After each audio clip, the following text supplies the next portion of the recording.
So hello to all of you. आज हम लोग फटाफट से चैप्टर कंप्लीट करने वाले हैं प्रिंसिपल ऑफ इनहेरिटेंस। इसको हम बहुत कम समय में कंप्लीट करेंगे। ठीक है। सबसे पहले हम लोग मेंडल की बात करते हैं। ये हमारे फादर ऑफ जेनेटिक्स कहलाते हैं। ठीक है, he is also known as a father of genetics. इन्होंने पी प्लांट के ऊपर एक्सपेरिमेंट किया था। मेनली बहुत सारे कैरेक्टर्स लिए थे। आपकी एनसीईआरटी में सारे 7 कैरेक्टर्स गिवन है। एग्जाम्पल में क्रॉसिंग ओवर जो गिवन है वो पी प्लांट का है, जिसमें उन्होंने करेक्टर उठाया था हाइट का। ठीक है, एज वी नो दैट कि एक्सटर्नल स्ट्रक्चर्स को हम फिनोटाइप बोलते हैं। पी प्लांट में अगर हम हाइट की बात करें तो टॉल और ड्वार्फ एक फिनोटाइप है। ठीक है, अगर जीनोटाइप की बात करें तो capital T small T and capital T small T भी हमारा जीनोटाइप होता है। इसको हम हेट्रोजाइगोट बोलते हैं।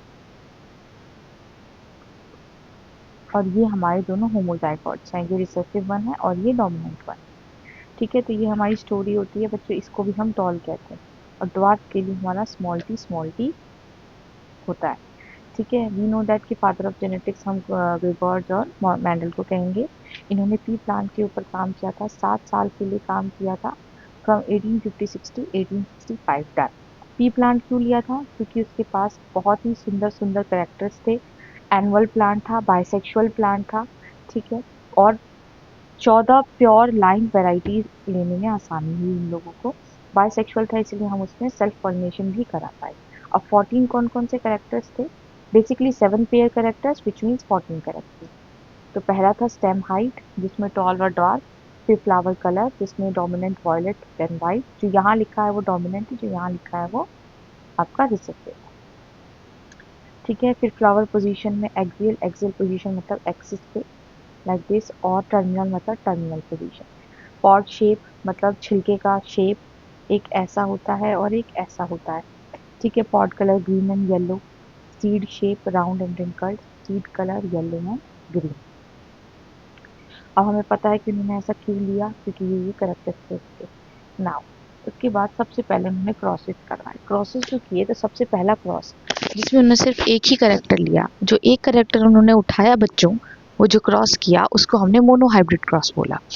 ठीक है, इसको हम वन जीन इनहेरिटेंस के नाम से भी जानते हैं। इससे हमें मेंडल ने 2 लॉ दिए थे। तो कौन कौन से 2 लॉ थे?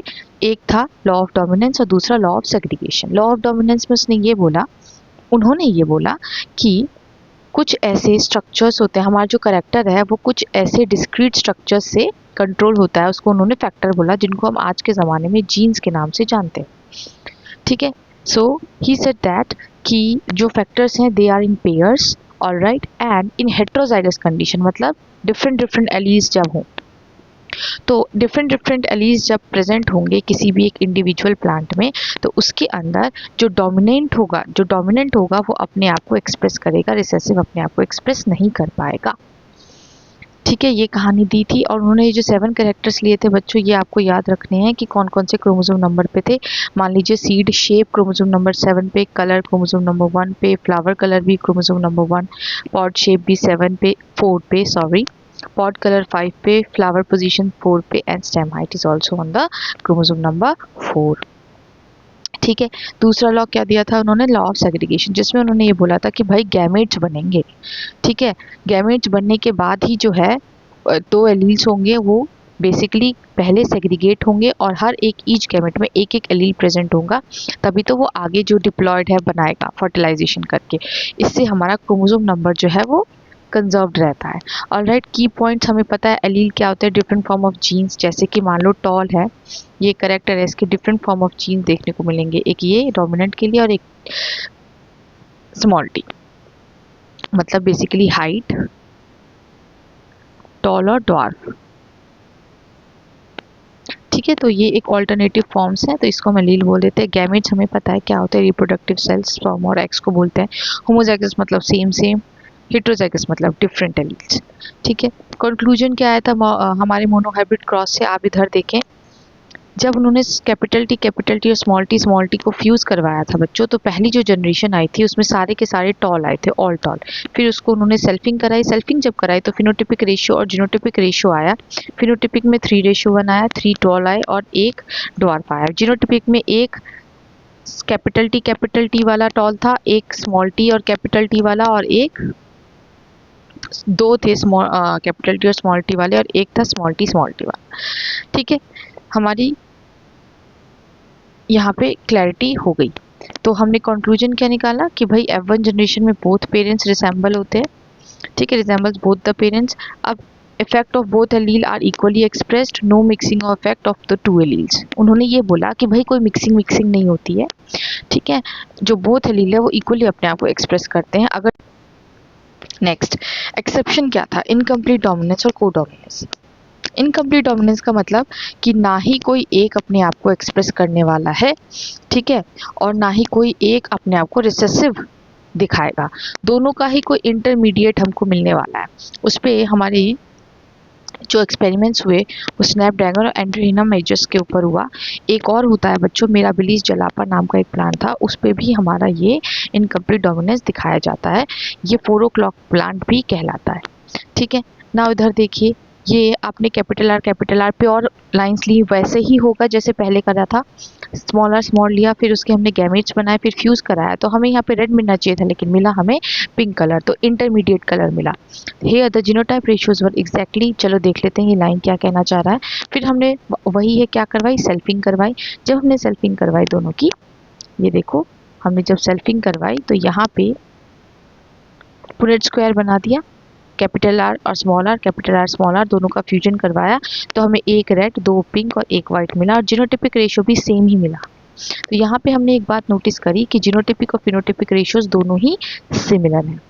ठीक है, exactly as we would expect in any Mendelian monohybrid cross, but the phenotypic ratios had changed from 3:1 to 1:2:1। ठीक है, ऑलराइट। सो यहाँ पे बेसिकली होता क्या है, कॉन्सेप्ट ऑफ डोमिनेंस क्या है कि कोई जीन जो है, कोई ओरिजिनल जीन जो होगी वो फंक्शनल होती है, वो अपने आप को एक्सप्रेस करती है। लेकिन अगर उसमें म्यूटेशन हो जाए, म्यूटेशन होने से दो चीज़ें हो सकती हैं, या तो कोई कुछ ऐसा फर्दर चेंज ना आए, ठीक है, सेम फिनोटाइप रहे, या फिर कुछ प्रोटीन ना बने। अगर वो प्रोटीन नहीं बनता है तो हम उस जीन को हम रिसेसिव जीन बोल देते हैं। मतलब ये रिसेसिव बना है म्यूटेशन से ही। डोमिनेंट में अगर म्यूटेशन हो गई डोमिनेंट जीन में, तो वो क्या बन जाएगा, रिसेसिव जीन। सेकेंड एग्जाम्पल आपकी एनसीईआरटी में दिया हुआ है, starch synthesis in P plants.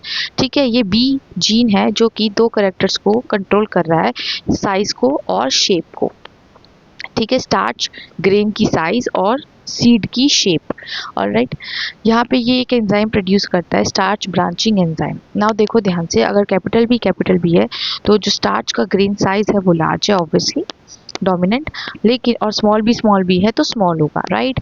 लेकिन अगर ये इन दोनों के बीच का इंटरमीडिएट जीनोटाइप होता है तो साइज भी इंटरमीडिएट होगा, मतलब ये लार्ज है, ये स्मॉल है, और ये इंटरमीडिएट है ग्रेन का साइज। ठीक है, तो ये आपको इनकम्प्लीट डोमिनेंस का एग्जाम्पल दिखा रहा है। अब यहाँ देखिए, कैपिटल बी सीड की शेप राउंड दिखा रहा है, ये भी राउंड दिखा रहा है, कैपिटल बी और स्मॉल बी तो रिंकल्ड है ही, तो इसमें कुछ ऐसे चेंजेस नहीं है। ग्रेन के साइजेस में चेंजेस हैं, ये नॉर्मली हमारा लॉ ऑफ डोमिनेंस ही है। ठीक है, तो इनकम्प्लीट डोमिनेंस के हमने दो एग्जाम्पल देख लिए। अब देख लेते हैं कोडोमिनेंस। कोडोमिनेंस बच्चों हमारे ए बी ब्लड ग्रुप में देखने को मिलता है। हमें पता है कि आई जीन है एक ऐसा, या आई एलील जो कंट्रोल करता है हमारे ब्लड ग्रुप को, इसी के ऊपर हमारे ब्लड ग्रुप के जीन्स प्रेजेंट होते हैं। ठीक है, एंड वी नो दैट कि there are 4 blood groups. Phenotype अगर हम बात करें तो 4 फिनोटाइप्स हैं, एक A B and O. These are the 4 phenotypes. और जीनोटाइप की बात करें तो आई ए आई बी आई बी और आई। This is 6 genotypes. लेकिन आप यहाँ पे अगर नोटिस करेंगे तो ये जो है, ये जब साथ में है तो ये एक साथ ही अपने आप को एक्सप्रेस कर रहे हैं। यहाँ पे कोई डोमिनेंट और कोई रिसेसिव नहीं है, दोनों जीन ने खुद को इंडिपेंडेंटली अपने आप को एक्सप्रेस किया है। साथ साथ डोमिनेंट हो जाना, को डोमिनेंस का एग्जाम्पल हमारा क्या होगा, ए बी ब्लड ग्रुप। याद रखेंगे। यहाँ पे एक कॉन्सेप्ट और आता है बच्चों, मल्टीपल एलिलिज्म। हमारा ब्लड ग्रुप जो है, अगर हम पॉपुलेशन में देखें, एक इंसान में तो या तो ब्लड ग्रुप ए होगा, या फिर बी होगा, या फिर ए बी होगा। या फिर ओ होगा। ठीक है, तो एक इंसान में इंडिविजुअल लेवल पे तो एक ही होगा, लेकिन अगर हम लोग इसको हायर लेवल पे देखें या फिर पॉपुलेशन के लेवल पे देखें, बहुत सारे लोगों में हमने जब देखा तो हमें डिफरेंट डिफरेंट ब्लड ग्रुप्स दिखे। तो ये मल्टीपल एलिज्म हमें हमेशा पॉपुलेशन के ही ऊपर देखने को मिलता है। ठीक है, तो ये याद रखेंगे। इनहेरिटेंस ऑफ टू जीन्स पे आते हैं अब हम लोग, डायहाइब्रिड क्रॉस। इससे हमें लॉ ऑफ इंडिपेंडेंट असॉर्टमेंट के बारे में पता चला था। इसमें ये बताया जाता है कि अगर कोई भी करेक्टर है वो अगर डिफरेंट जीन्स डिफरेंट क्रोमोसोम पे प्रेजेंट है तो वो इंडिपेंडेंटली अलग होगा और इंडिपेंडेंटली फ्यूज होगा, तो दूसरे एलील पे या जीन पे वो डिपेंड नहीं करेगा। देख लेते हैं। The law states that when two pair of traits are combined in a hybrid, segregation of one pair of character is independent. Segregation मतलब अलग होना, और the other pair of the characters, मतलब सब इंडिपेंडेंट है। ओके, सो यहाँ पे देख लेते हैं उन्होंने जो कैरेक्टर्स लिए थे, क्या कैरेक्टर लिए थे, दो कैरेक्टर लिए। एक तो लिया सीड का कलर और एक सीड का शेप। ठीक है, तो हम जब यहाँ पे बात करते हैं, सीड का कलर था येलो और शेप था राउंड, और रिसेसिव में रिंकल्ड एंड ग्रीन। इनको जो फ्यूज कराया तो पहला तो वही आएगा, राउंड एंड येलो। फिर इनकी सेल्फिंग कराई। सेल्फिंग कराते टाइम हमने पुनेट स्क्वायर का इस्तेमाल किया है। जब पुनेट स्क्वायर का इस्तेमाल करके हमने देखा तो पुनेट हमें फिनोटिपिक जो रेशियो है वो क्या मिला, 9:3:3:1। जो हमें 9:3:3:1 मिला बच्चों, उसमें हमने देखा राउंड एंड येलो जो पेरेंटल करेक्टर है, और रिंकल्ड एंड ग्रीन जो पेरेंटल करेक्टर है, यहाँ पे देखो। ठीक है, वो हमें कितने मिले, यहाँ पे हमें 10 मिले और 6 मिले। ओ सॉरी, यहाँ पे 1/16। ठीक है, और जो हमें रिकॉम्बिनेंट्स मिले, जो हमें डिफरेंट मिले, वो हमें 6 मिले। ठीक है, ओके। नाउ हम एक क्रॉस के बारे में भी जानना चाहिए जो कि इम्पॉर्टेंट है, बहुत पूछा जाता है। टेस्ट क्रॉस में हमेशा रेशियो 1:1 आता है। एक्चुअली हमारे एनसीईआरटी में ये छोटी सी बात नहीं दी हुई है, बैक क्रॉस। बैक क्रॉस में क्या होता है कि कोई भी हमारा प्लांट जो है उसको हम क्रॉस करवाते हैं। अगर हमने डोमिनेंट एलीज के साथ कराया तो उसको हम आउट क्रॉस बोलते हैं, और अगर हम रिसेसिव के साथ कराते हैं तो हम उसे टेस्ट क्रॉस बोलते हैं। हम जब ये क्रॉस करवाते हैं बच्चों, तो हमें टेस्ट क्रॉस से हमें अननोन पेरेंट का जीनोटाइप पता चल जाता है। आप यहाँ देखिए, अगर आप यहाँ पे देख सकते हैं तो आप देखो, ये होमोजाइगस रिसेसिव है, ऑब्वियस सी बात है। और ये यहाँ पे हम लोगों का क्या होने वाला है, हमने यहाँ पे क्या किया, इस अननोन प्लांट का, हमें नहीं पता इस प्लांट के साथ कि ये प्लांट जो है इसका क्या जीनोटाइप है, बट हमें फिनोटाइप पता है कि भाई ये वॉयलेट कलर का है। ठीक है, तो हमने इसको क्रॉस करवाया रिसेसिव वन के साथ। ऐसे देख लेते हैं, वी डोंट नो, तो या तो जो हमारा ये अननोन वाला है, या तो ये होगा या तो ये होगा। मैंने क्रॉस कराया छोटे छोटे वाले के साथ रिसेसिव वन के साथ, तो मुझे जितने भी मिलेंगे वो सारे मुझे वॉयलेट मिलेंगे। लेकिन मैं यहाँ पे जब क्रॉस करवाऊंगी तो मुझे कुछ वॉयलेट मिलेंगे और मुझे कुछ जो है वो वाइट मिलेंगे। और मुझे ये तभी मिल सकते हैं जब दोनों हेट्रोजाइगस हो, जब पेरेंट क्या हो, हेट्रोजाइगस हो। आप यहाँ देख सकते हैं। ठीक है, तो ये हमारा टेस्ट क्रॉस हो गया। ध्यान से देखिए, फिर से समझा देती हूँ, आई होप समझ में आ गया हो। ये देखो, हमें नहीं पता कि ये कौन है भाई, तो या तो वो डोमिनेंट बिल्कुल प्योर लाइन वाला हो सकता है या फिर हेट्रोजाइगोट। तो मैंने टेस्ट क्रॉस करवाया, मैंने दोनों ही केस लिए, और मैंने क्या किया, इनको क्रॉस करवा दिया छोटे रिसेसिव प्लांट से। इसमें जब मैं क्रॉस कराऊंगी तो मुझे क्या मिलेगा, मुझे सारे ही वॉयलेट मिलेंगे। जब मैं लेकिन मैं इसमें क्रॉस करवाऊंगी, आप क्रॉस खुद करेंगे तो या तो मुझे ये मिलेगा या फिर ये मिलेगा। तो मुझे दो टाइप के जब और प्रोजेनीज मिल रही हैं, इसका मतलब हेट्रोजाइगोट हुआ। अगर मुझे एक ही मिल रहा है तो इसका मतलब होमोजाइगोट पेरेंट है, अननोन वाला।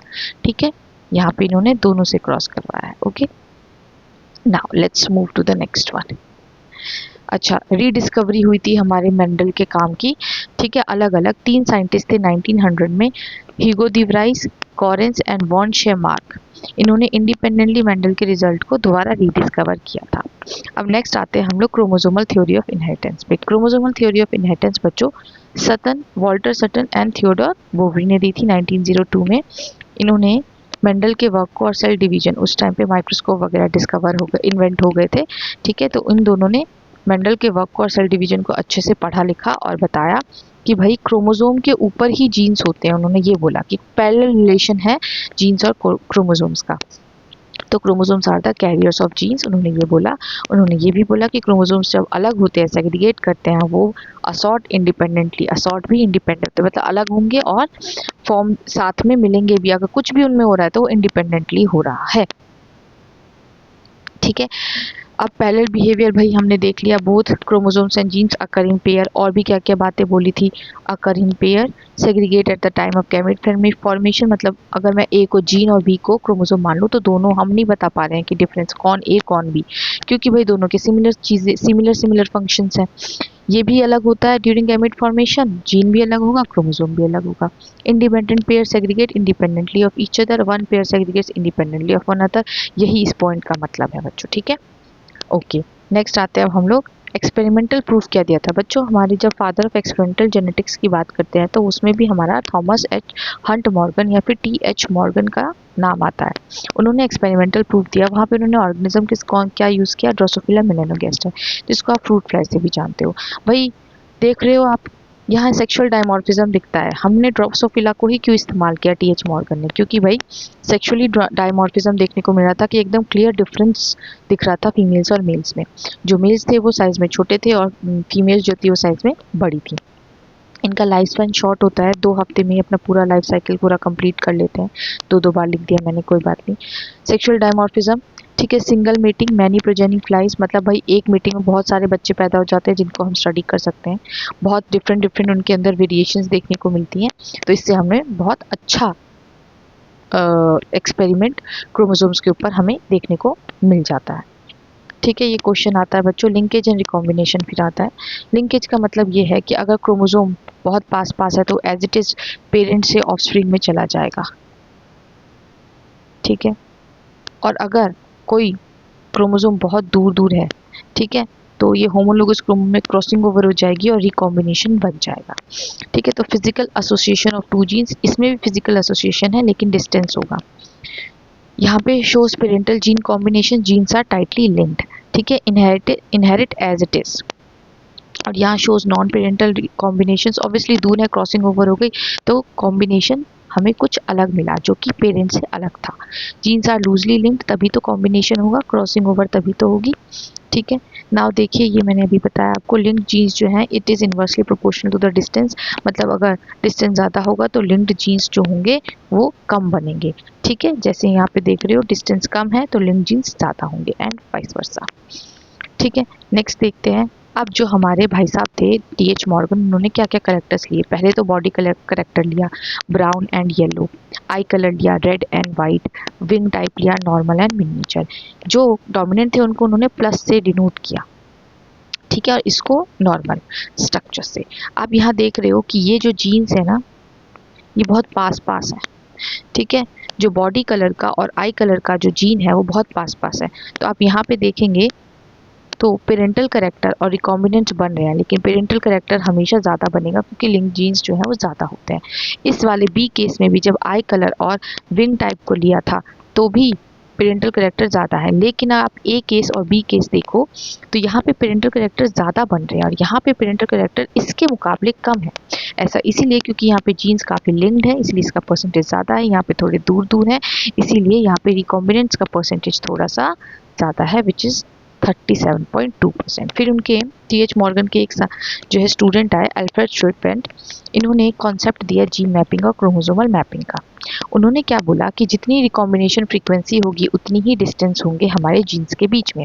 मतलब मान लो कि अगर मैंने यहाँ पे लिखा है 1.3% रिकॉम्बिनेंट्स, तो इसका मतलब कि ये जो जीन है Y और W, ठीक है, इनके बीच में जो डिस्टेंस होगा वो 1.3 सेंटी मॉर्गन होगा। ठीक है, उन्होंने ये बोला। एक एग्जाम्पल यहाँ पे भी मैंने दिया है कि अगर देखिए 5% रिकॉम्बिनेशन फ्रीक्वेंसी है तो यहाँ पे डिस्टेंस कितना होगा, 5 सेंटी मॉर्गन होगा। ठीक है, अब आते हैं हम लोग कुछ डिफरेंट चीज़ों पे। इनहेरिटेंस और कौन कौन से होते हैं, पॉलीजेनिक इनहेरिटेंस। पॉलीजेनिक मतलब पॉली मतलब मैनी जीन्स का जब इनहेरिटेंस, मैनी जीन्स जब कोई एक करेक्टर को कंट्रोल करते हैं ठीक है, इसको हम पॉलीजेनिक इनहेरिटेंस बोलते हैं। अब इधर देखिए, ये कुछ इंपॉर्टेंट पॉइंट्स हैं। ये एक एडिटिव इफेक्ट है, मतलब बहुत सारे जीन्स, बहुत सारे डोमिनेंट जीन जो है वो अपना प्रोटीन बनाएंगे और उनका एडिटिव इफेक्ट जो है एक कैरेक्टर पे पड़ेगा। Each dominant allele has partial contribution towards the phenotype. Number of dominant allele affect the intensity of phenotype. समझ में आया कि dominant allele का नंबर जो है intensity of phenotype पे अफेक्ट करता है। मान लीजिए तीनों ही अपने आप को अपना प्रोटीन प्रोड्यूस कर रहे हैं तो डार्केस्ट कलर आएगा स्किन का, ठीक है। और मान लो मैंने ऐसे लिख दिया, ये कैप स्मॉल सी और ये दोनों, तो इसमें थोड़ा सा ब्राउन कलर आ जाएगा। अगर तीनों ही रिसेसिव हैं तो लाइटेस्ट कलर होगा, ठीक है। तो इसमें एक एग्जांपल आ जाता है हमारा स्किन कलर। हाइट भी आ जाती है, कोई लंबा होता है, कोई मीडियम हाइट का होता है, बहुत छोटा होता है, कोई थोड़ा सा और लंबे और मीडियम हाइट में भी थोड़ा सा लंबा होगा, तो डिफरेंट डिफरेंट हाइट्स भी हमें देखने को मिल जाते हैं। प्लियोट्रॉपी का मतलब है कि कोई एक जीन है वो मल्टीपल एक्सप्रेशंस को कंट्रोल कर रहा है। जैसे इसमें एक बीमारी आती है फिनाइलकीटोनुरिया। फिनाइलकीटोनुरिया में क्या होता है कि एक जीन है, ठीक है, वो एक एंजाइम बनाता है फिनाइल एलानिन हाइड्रोक्सिलेज।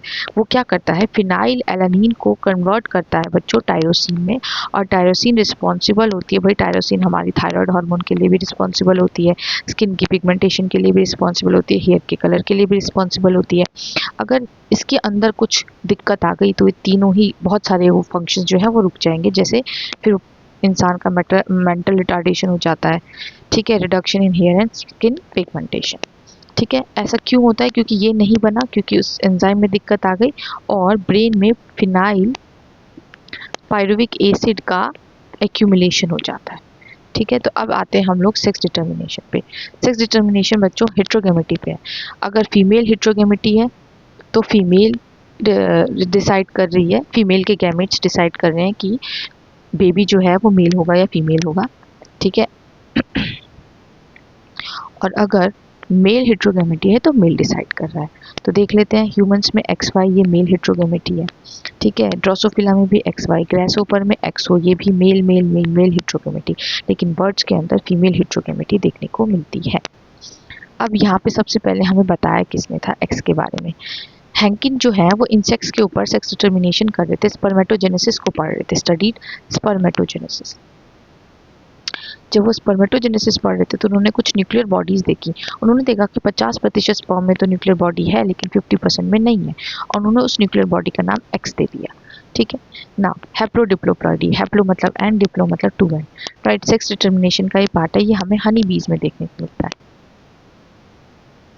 और राइट, देखिए यहाँ पे अगर आप फीमेल का क्रोमोसोम जो होता है वो 32 होता है बच्चों। ड्रोसोफिला का भी क्रोमोसोम नंबर याद रख लो। ड्रोसोफिला का जो क्रोमोसोम नंबर होता है वो 8 होता है, ठीक है ना। अब हम लोग यहाँ पे चलते हैं हैप्लोडिप्लोप्लॉइडी में। आप देखोगे यहाँ पे फीमेल के पास 32 है क्रोमोसोम्स, ये क्वीन हो सकती है। इसने मियोसिस करके 2 गैमेट बनाए, मेल ने माइटोसिस करके अपना एक गैमेट्स बनाए। जब फीमेल का एक गैमेट और मेल का एक गैमेट फ्यूज होता है तो बेबी बनता है, वो हमेशा फीमेल ही बनेगी, ठीक है। लेकिन अगर लेट्स सपोज कि किसी एक गैमेट ने फीमेल की क्या किया, माइटोसिस कर लिया, माइटोसिस करके वो क्या करेगी,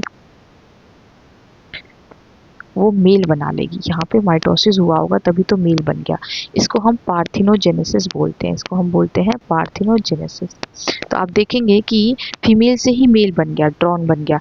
तो जो ड्रोन है उसका कोई पापा नहीं है, उसकी सिर्फ मम्मी है, और इस मम्मी को बनाने के लिए भी पापा की ज़रूरत पड़ी होगी। तो इस ड्रोन का जो है, इस ड्रोन की जो है मम्मी है और ग्रैंड फादर होंगे, ठीक है, हमें ये याद रखना है।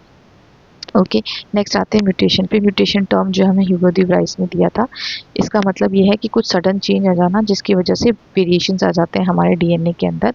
जो म्यूटेशन कॉज करता है बच्चों वो म्यूटेजेंस कहलाते हैं, ठीक है। इससे क्या होगा, हमारे डीएनए सीक्वेंसेस में कुछ चेंजेस आ जाते हैं, जैसे एन्यूप्लॉइडी सबसे पहला। ये सब हम क्रोमोसोमल डिसऑर्डर्स में भी ये टर्म्स पढ़ते हैं।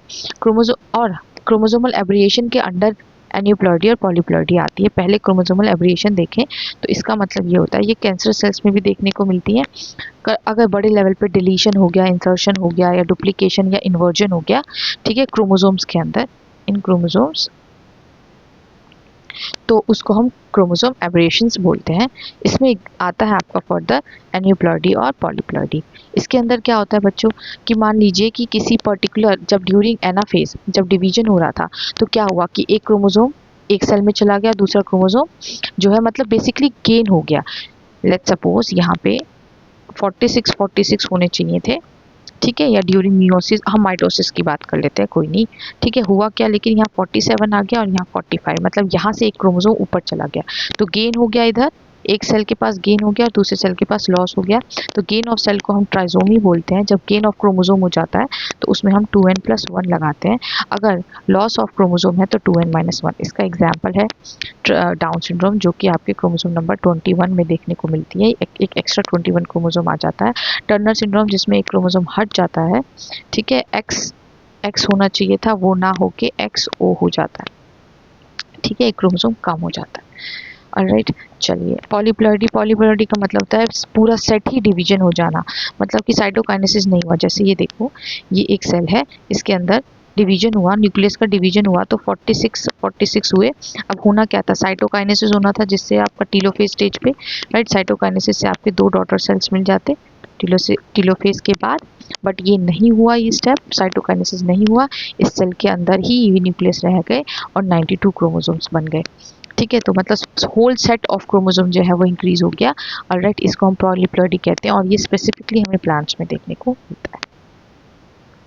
जीन म्यूटेशन भी भाई सबसे पहले आता है अगर सिंगल बेस पेयर में कुछ चेंज आ गए, जैसे रिप्लेसमेंट हो गई। रिप्लेसमेंट का मतलब होता है सब्स्टिट्यूशन हो गया, तो उससे कोई किसी पॉइंट पे अगर कुछ ऐसा रिप्लेसमेंट हुई है तो ऐसे जीन म्यूटेशन को हम पॉइंट म्यूटेशन बोलते हैं। इसका एग्जांपल है सिकल सेल एनीमिया। आप देखें यहाँ पे हीमोग्लोबिन का जो बीटा चेन होता है उस पर जो ये 6th पोजीशन है, 6th पोजीशन पे मेनली बनता है ग्लूटामिक एसिड, लेकिन यहाँ पे चेंजेस आ गए सिंगल बेस पेयर में। GAG की जगह GUG बन गया और उससे विलाइन बन गया। विलाइन बनने की वजह से जो बाइकॉन्केव शेप था वो सिकल सेल शेप में कन्वर्ट हो गया, तो ये पॉइंट म्यूटेशन है। फ्रेम शिफ्ट म्यूटेशन का मतलब होता है कि डिलीशन हो गया हो या फिर इंसर्शन हो गया हो बेस पेयर्स का। ध्यान रखिए, यहाँ पे सब्स्टिट्यूशन हुआ है, यहाँ डिलीशन और इंसर्शन, तो पूरा फ्रेम चेंज हो जाना, उसी का हम फ्रेम शिफ्ट म्यूटेशन बोलते हैं। नाउ पेडिग्री एनालिसिस, ये बेसिकली एक ग्राफिकल या फिर आप फैमिली ट्री बोल सकते हो, ये रिप्रेजेंटेशन होता है। इससे हमें पैटर्न पता चलता है इनहेरिटेंस का of Mendelian disorders. Mendelian disorders मतलब जो डिलीशन और गेन इन्वर्जन इंसर्शन वगैरह से कोई डिसऑर्डर हो जाना, उसको बोलते हैं, ठीक है। इससे हमें क्या पता चलता है पेडिग्री एनालिसिस से, probability of genetic disorder occurrence in a particular family. किसी फैमिली में किसी जेनेटिक डिसऑर्डर की अकरेंस के बारे में हमें पता लगाना हो तो हम पेडिग्री एनालिसिस में देख लेते हैं। देखो, पेडिग्री एनालिसिस जब बनाते हैं तो हम स्क्वायर बना रहे हैं तो वो मेल है, ठीक है, फीमेल है ये सर्कल। अगर ऐसा कुछ शेप डायमंड शेप है तो सेक्स अनस्पेसिफाइड। अगर कलरफुल है मतलब अफेक्टेड। एक लाइन है तो मीटिंग हो रही है, ठीक है, शादी हो गई है। अगर 2 लाइन है तो रिलेटिव्स के बीच में मीटिंग हो गई है, इसको हम कंसिजनस मीटिंग भी बोलते हैं, ठीक है। यहाँ पे पेरेंट्स हैं, ये पेरेंट्स के ये ऑफस्प्रिंग्स हैं, ये दिखाया गया है। यहाँ पे दिखाया गया है कि ये दोनों पेरेंट्स से जो बेबी हुआ वो अफेक्टेड हुआ, ठीक है। यहाँ 5 लिखा हुआ है, इसका मतलब 5 अनअफेक्टेड ऑफस्प्रिंग्स है, ठीक है। अब एग्जाम्पल क्या क्या है इसके अंदर वो भी देख लेते हैं हम लोग पेडिग्री एनालिसिस में। देखो बच्चों, यहाँ पे आप अगर देखोगे तो ये हर एक जनरेशन जो है वो अफेक्टेड है। या एक जो ये फर्स्ट जनरेशन है, ये सेकंड जनरेशन है और ये थर्ड। तो ये पहली बात डोमिनेंट डिसऑर्डर है और हमारी एनसीईआरटी में सिर्फ एक ही डोमिनेंट डिसऑर्डर दिया हुआ है, मायोटोनिक डिस्ट्रॉफी का, और ये ऑटोजोमल है, ठीक है, क्योंकि आप देख रहे हो कि मेल और फीमेल इक्वली अफेक्टेड है। ऑलराइट, नाउ अब आते हैं हम दूसरे एग्जाम्पल पे। दूसरा एग्जाम्पल हमारा रिसेसिव है क्योंकि फर्स्ट जनरेशन हमारी अनअफेक्टेड है, जनरेशन 1, जनरेशन नंबर 2 और जनरेशन नंबर 3। तो और बेसिकली यहाँ पे भी फीमेल और मेल दोनों अफेक्टेड है, तो ये भी ऑटोजोमल रिसेसिव डिसऑर्डर है। इसमें एग्जाम्पल दिया हुआ है पेडिग्री एनालिसिस में sickle cell anaemia. Mendelian disorders की अगर हम लोग बात करें अब, ठीक है, तो 4-5 है वो देख लेते हैं। पहला है कलर ब्लाइंडनेस। इसमें क्या होता है, जो हमारे कोन्स होते हैं ग्रीन और रेड कलर के, उनमें डिफ्रेंशिएट करना भूल जाता है इंसान, भूल नहीं जाता मतलब वो कर ही नहीं पाता। और ये सेक्स लिंक्ड है, सेक्स लिंक्ड भी एक्स लिंक्ड है, ठीक है। एक्स लिंक्ड रिसेसिव डिसऑर्डर है, मतलब ये जो प्रॉब्लम होती है ये एक्स क्रोमोसोम के ऊपर होती है, ठीक है। ये 8% मेल में देखा गया और 0.4% फीमेल्स में देखा गया, मतलब मेल्स में ज़्यादा देखा गया। बच्चों ये देखिए ध्यान से, एक्स क्रोमोसोम्स फीमेल्स के पास 2 होती हैं। अगर फीमेल में कोई एक एक्स क्रोमोसोम खराब है तो उसके पास एक अच्छा क्रोमोसोम है तो उसको कुछ अफेक्ट नहीं होता है और वो कैरियर कहलाती है। ठीक है, अगर दोनों ही अफेक्टेड है तो वो क्या, वो तब वो अफेक्टेड कहलाएगी, तब उसको बीमारी है। लेकिन मेल के पास तो बेचारे के पास एक ही एक्स क्रोमोसोम है। ठीक है, तो अगर वो खराब हो गया तो वो अफेक्टेड ही होगा, चाहे कुछ हो जाए, चाहे रिसेसिव हो चाहे डोमिनेंट हो। नाउ हीमोफीलिया की बात कर लेते हैं। हीमोफीलिया भी एक्स लिंक्ड रिसेसिव है, सेम। ये भी ब्लड रिलेटेड डिसऑर्डर, ये ब्लड रिलेटेड डिसऑर्डर है। इसमें ब्लड क्लॉटिंग फैक्टर्स नहीं बनते। एक होता है टाइप ए हीमोफीलिया जिसमें फैक्टर नंबर 8 नहीं बनता, क्लॉटिंग फैक्टर, और एक होता है हीमोफीलिया टाइप बी जिसमें क्लॉटिंग फैक्टर 9 नहीं बनता। सेम है, रिसेसिव डिसऑर्डर है, एक्स लिंक्ड रिसेसिव डिसऑर्डर है। तो यहाँ पे अगर दोनों पे होगा फीमेल के तभी वो अफेक्टेड कहलाएगी। और इसको हम रॉयल डिसऑर्डर इसलिए बोलते हैं क्योंकि ये क्यून विक्टोरिया की फैमिली में देखने को मिला था और ब्लड क्लॉटिंग फैक्टर अफेक्ट होता है। ठीक है, और अगर ये एक ही एक्स पे है तो फीमेल में तो ये कैरियर होगी और ये अफेक्टेड होगा। और तो इसका मतलब ये है बच्चों, जैसे मान लो ये, तो जो फीमेल कैरियर है वो अपना, मान लीजिए ये गैमेट है और ये वाई गैमेट है, ये फ्यूज हो गया तो जो मेल सन या बेबी होगा, सन होगा, वो अफेक्टेड होगा। Same with the colour blindness. Sickle cell anaemia बच्चों अभी हमने पढ़ा ऑटोसोमल रिसेसिव डिसऑर्डर है। देखिए हीमोग्लोबिन जो हमारा चेन है, हीमोग्लोबिन का जो, ये देखिए ये नॉर्मल है। ठीक है, ये नॉर्मल इंसान होगा। अगर इसमें कुछ चेंजेस आ गए चेन में, बीटा चेन में, तो वो कैरियर कहलाएगा। ठीक है, अगर दोनों ही जीन्स में दिक्कत आ गई तो ये फेटल है, तो वो मर जाएगा। ये हमने पहले ही कर लिया, आपको बस याद रखना है 6th position of the beta globulin chain. ठीक है, वो अफेक्ट होता है, जिससे क्या होगा, ग्लूटामीन जो है, ग्लूटामिक एसिड जो है वो वेलाइन में कन्वर्ट हो जाता है। उसकी वजह से पॉलीमराइजेशन हो जाएगी हमारे आरबीसी की ऑक्सीजन टेंशन की वजह से, और उसका शेप चेंज हो जाएगा, सिकल सेल स्ट्रक्चर हो जाएगा। ठीक है, नाउ आते हैं फिनाइलकीटोनुरिया पे। नाउ ऑटोसोमल रिसेसिव है ये भी, अभी हमने ये ऑलरेडी डिस्कस कर लिया है। नाउ थैलेसीमिया पे आते हैं। ऑटोसोमल रिसेसिव है ये भी। ठीक है, यहाँ पे क्या होता है बच्चों, हमें पता है हीमोग्लोबिन के 2 चेन है, अल्फा और बीटा। सिकल सेल एनीमिया में क्या हुआ था कि ना, हमारा शेप चेंज हो गया था, सिकल सेल शेप हो गया था। राइट, यहाँ पे क्या होता है, यहाँ पे चेन ही नहीं बनती है। चेन तो बन रही थी सिकल सेल वाले में, यहाँ चेन ही नहीं बन रही है। मतलब वहाँ पे क्वांटिटी तो ठीक थी, क्वालिटी खराब हो रही थी, है ना। तो इसलिए ये बीमारी जो है क्वालिटेटिव डिसऑर्डर है। और थैलेसीमिया की अगर हम बात करें तो ये क्वांटिटेटिव डिसऑर्डर है। देख लेते हैं, अल्फा चेन है, अगर अल्फा चेन जो है वो 2 जीन्स के थ्रू कंट्रोल होता है। अल्फा हीमोग्लोबिन A1 HbA1 और HbA2 क्रोमोसोम नंबर 16 पे होता है वो। और बीटा चेन जो है वो एक ही जीन से कंट्रोल होता है, विच इज़ HBB, जो कि क्रोमोसोम नंबर 11 पे है। अगर ये नहीं बना तो भाई अल्फा चेन नहीं बनेगी, अगर ये नहीं बना तो बीटा चेन नहीं बनेगी। इसी वजह से अगर अगर अल्फा चेन नहीं बनती है तो अल्फा थैलेसीमिया हो जाता है, अगर बीटा चेन नहीं बनती है तो बीटा थैलेसीमिया हो जाता है। ठीक है बच्चों, ओके, क्लियर हो गया। अब आते हैं क्रोमोसोमल डिसऑर्डर पे। हम लोग एनिप्लॉइडी पॉलीप्लॉइडी ऑलरेडी समझ चुके हैं, अब हम डिसऑर्डर समझ लेते हैं। Down syndrome. डाउन सिंड्रोम में क्या होता है, trisomy on the of the 21st chromosome, here you can see. ठीक है, ये लैंगडन डाउन ने दी थी 1866 में। आप यहाँ पे करेक्टर्स देख सकते हैं, broad flat face, big and wrinkle tongue, congenital heart disease, palm creases, ठीक है, flat head, alright, many loops on the finger, furrow mouth भी होता है इनका। ठीक है, ओके, नेक्स्ट आ जाते हैं हम लोग लाइन फैक्टर। लाइन फैक्टर जो हमें वो मेल्स में देखने को मिलता है। मेल्स बेसिकली इसमें स्टेराइल हो जाते हैं क्योंकि उनके पास एक एक्स्ट्रा एक्स क्रोमोसोम आ जाता है। टोटल 47 क्रोमोसोम्स हो जाते हैं इनके पास। ठीक है, उनमें ब्रेस्ट डेवलपमेंट हो जाती है, फेमिनिन करेक्टर है ये, उसको हम गायनोकेमेस्टिया बोलते हैं। ऑलराइट, स्टेराइल मेल्स हैं, डन, आप पिक्चर में देख सकते हैं। फिर टर्नर सिंड्रोम जो कि हमें फीमेल्स में देखने को मिलती है। ऑलराइट, ये 45 क्रोमोसोम्स हो जाते हैं, एक क्रोमोसोम गायब हो जाता है। ठीक है, यहाँ पे स्टेराइल ओवरीज होती हैं और सेकेंडरी सेक्सुअल कैरेक्टर्स बहुत सारे ऐसे हैं जो कि इनमें एब्सेंट हो जाते हैं। हमारा प्रिंसिपल ऑफ इनहेरिटेंस वाला चैप्टर कंप्लीट हो गया। इसमें आपको कोई भी डाउट हो तो you can ask. Thank you so much, bye bye.